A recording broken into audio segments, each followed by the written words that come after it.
97.5 WFHR and 105.5 WIRI, your Wisconsin Rapids home for locally grown radio. Here's your Daily News Roundup. From the Wisconsin Rapids local newsroom, I'm Melissa Kay.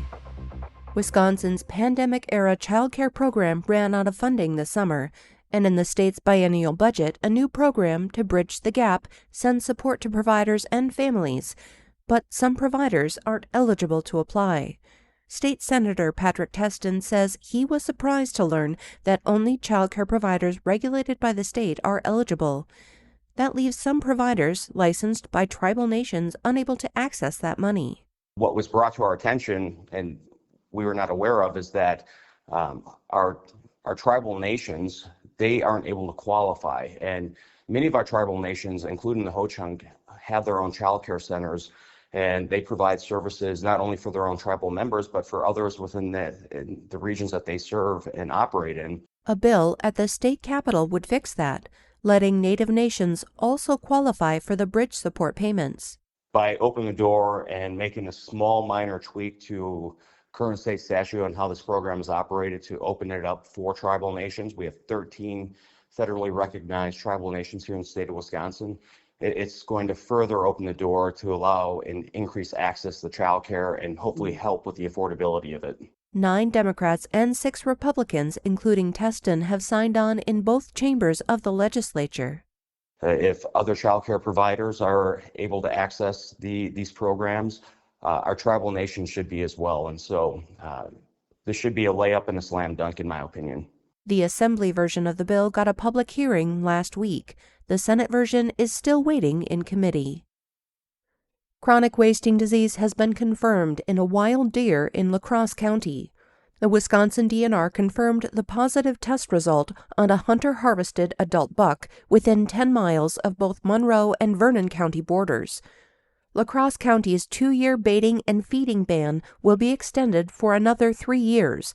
Monroe and Vernon counties are already under a 3-year ban, and that will continue as scheduled. Baiting and feeding deer encourages them to gather unnaturally around a shared food source. Infected deer can spread CWD through direct contact or indirectly by leaving behind infectious prions in their saliva, blood, feces, and urine. CWD infects the nervous system of deer, moose, elk, and reindeer caribou and is a fatal disease. Gas prices fell 5.7 cents per gallon over the past week for an average of $2.45 on Monday. This is 28.6 cents lower than a month ago and over 35 cents per gallon lower than this time last year. Prices vary across the state, so if you're traveling this week, you may want to check before you fill up. The lowest price in Wisconsin is $2.22, while the most expensive is $2.99, a difference of 77 cents.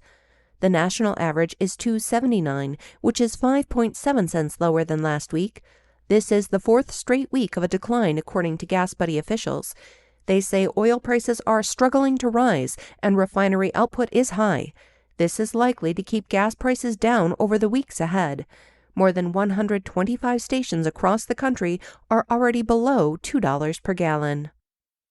Parent cafes are taking place in Pittsville and Marshfield in January.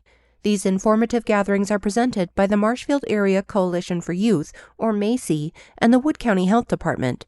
The event on January 14th takes place at the Pittsville Elementary School with the theme of helping kids handle big feelings.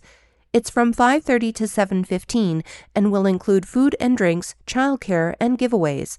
The Marshfield Parent Cafes begin on January 12th from 5:30 to 7:30 at the YMCA with Healthy Habits, Healthy Homes. You can sign up for notifications for these free events at healthypeoplewoodcounty.org. Several first-day hikes are scheduled at state properties on New Year's Day. The Wisconsin DNR invites Wisconsinites to join in on these fun and festive hikes. They're free, but a Wisconsin State Park Vehicle Admission Pass or State Trail Pass may be required. You can check with your local library for a free pass. Wisconsin Rapids blood drives are scheduled for January at the former East Junior High School. The Community Blood Center will be there on Tuesday, January 20th from 10 to 3 and Monday, January 26th from 2 to 6:30. You can book your appointment online at communityblood.org or by calling 800-280-4102.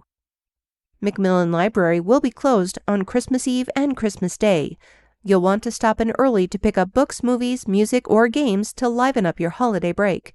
While you're there, you can see an abundance of riches. 40 woodcuts from the Leigh Yonke Woodson Art Museum's collection. They'll be on display through January 2026. Local news at the top and bottom of every hour throughout the day or on demand anytime at WFHR.com and WIRI.FM. From the Wisconsin Rapids Local Newsroom, I'm Melissa Kay.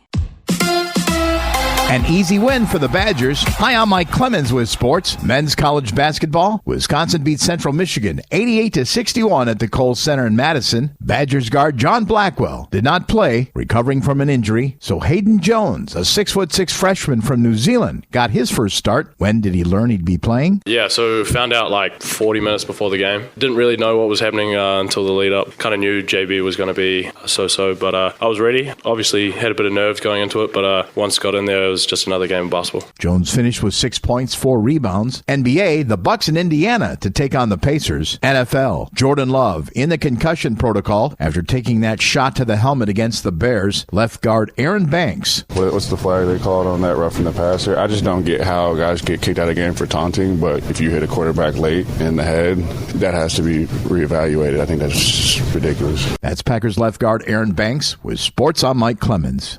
Partly to mostly cloudy today. We'll get to the low to mid-30s by midday, and then temperatures will drop back into the lower 20s by late afternoon. Tonight, mostly cloudy, will drop to the upper teens, and then tomorrow, mostly cloudy with a high of 34. I'm meteorologist Sean Cable. That's your Wisconsin Rapids News Roundup from WIRI and WFHR, locally grown radio. Find more news anytime at WFHR.com and WIRI.FM. Subscribe to this podcast on Spotify, Apple, or wherever you find your podcasts.